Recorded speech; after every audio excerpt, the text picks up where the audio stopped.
I stepped out the fire door into the alley behind the old steel and brick skyscraper. The metal of the grates clinked under my boots as the pipes beneath them shook, pumping out gaseous waste from the building's operation. There was a drone of the hollow thumping sound of the tubes bouncing together as the toxic gases moved through them.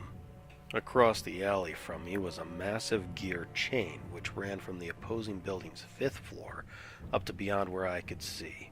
Unprotected, it, like many elsewhere in the city, was kept out of sight by being stashed in the alley. They held some number of functions for normal building operations, running the engines which in turn ran the fans, heating, or who knows what else.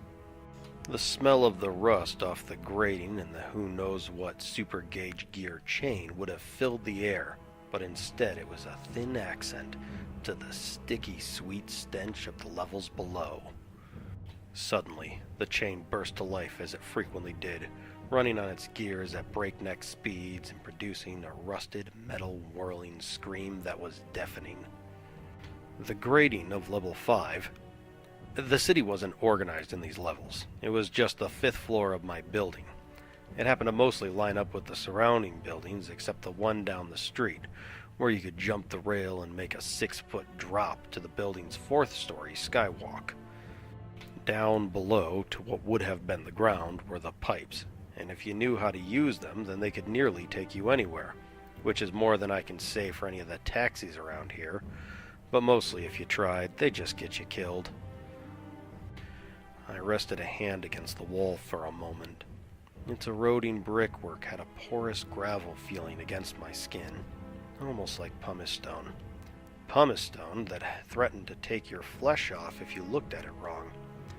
My fingers had reached beyond it, where the decorative brick had completely fallen off, revealing the true metal walls and support structure of the aging giant, which on this level housed my home and the local bar, my second home.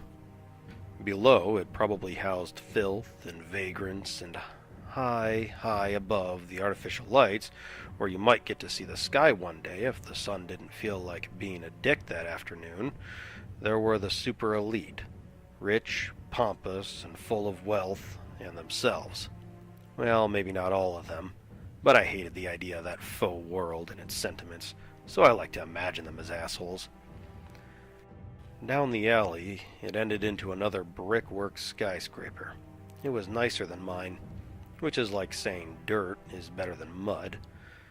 At its base was a pile of debris 4 feet high.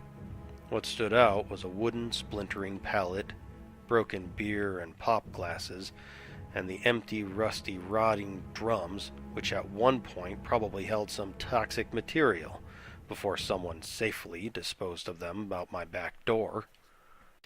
I took a deep breath and tasted the air of sickly desperation, and in a city of millions, loneliness, fear, and seclusion. I exhaled and said aloud to myself, home.